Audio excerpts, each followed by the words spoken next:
Hello বন্ধুরা, আসসালামু আলাইকুম। আশা করি আপনারা সবাই অনেক ভালো আছেন।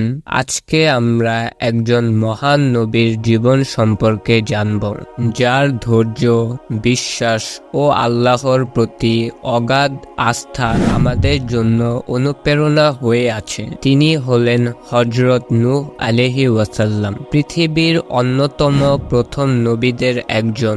তার জীবনের গল্প শুধু একটি ঘটনা নয়, বরং ইতিহাসের এক মহাকাব্য। হযরত নূহ আলাইহি ওয়াসাল্লাম পৃথিবীর ইতিহাসের দ্বিতীয় আদম হিসেবে পরিচিত। তিনি হযরত আদম আলাইহি ওয়াসাল্লামের নবুয়তের বহু বছর পরে প্রেরিত হন। তখন মানুষ আল্লাহর পথে চলা ভুলেই গিয়েছিল। তারা বিভিন্ন মূর্তি ও দেবদেবীর পূজা করতে শুরু করেছিল।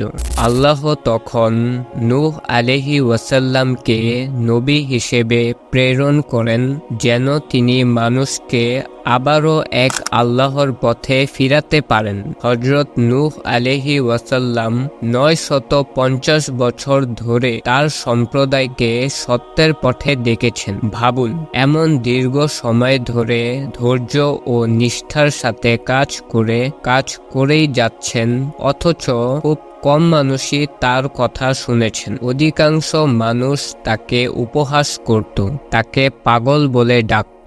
কিন্তু তিনি আল্লাহর ওপর আস্থা রেখে নিজের দায়িত্ব পালন করেই গেছেন।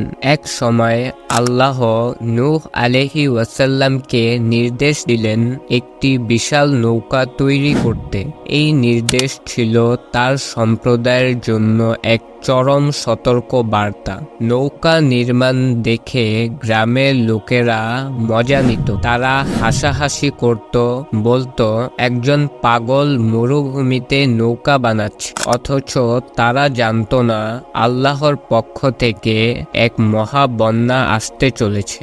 নৌকা তৈরি শেষ হলে আল্লাহ নূহ আলাইহি ওয়াসাল্লামকে নির্দেশ দিলেন তিনি যেন সমস্ত জীবের একটি করে জোড়া নৌকায় স্থান দেন।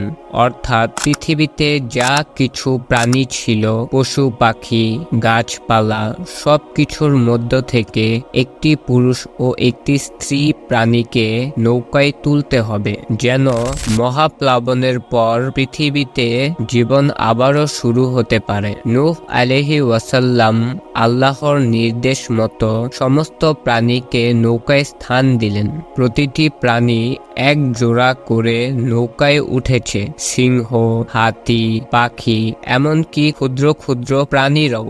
তাদের মধ্যে কোনো বিভেদ নেই, কারণ এই মহাপ্লাবন থেকে বাঁচার একমাত্র উপায় ছিল আল্লাহর তৈরি এই নৌকা। বহু দিনের অপেক্ষার পর এক মহাবন্যা পৃথিবীকে ঢেকে ফেলল। নূহ আলাইহি ওয়াসাল্লাম, তার অনুসারী এবং সব প্রাণীর জোড়া নৌকায় উঠে বেঁচে গেলেন, আর বাকি সবাই আল্লাহর শাস্তির সম্মুখীন হলো।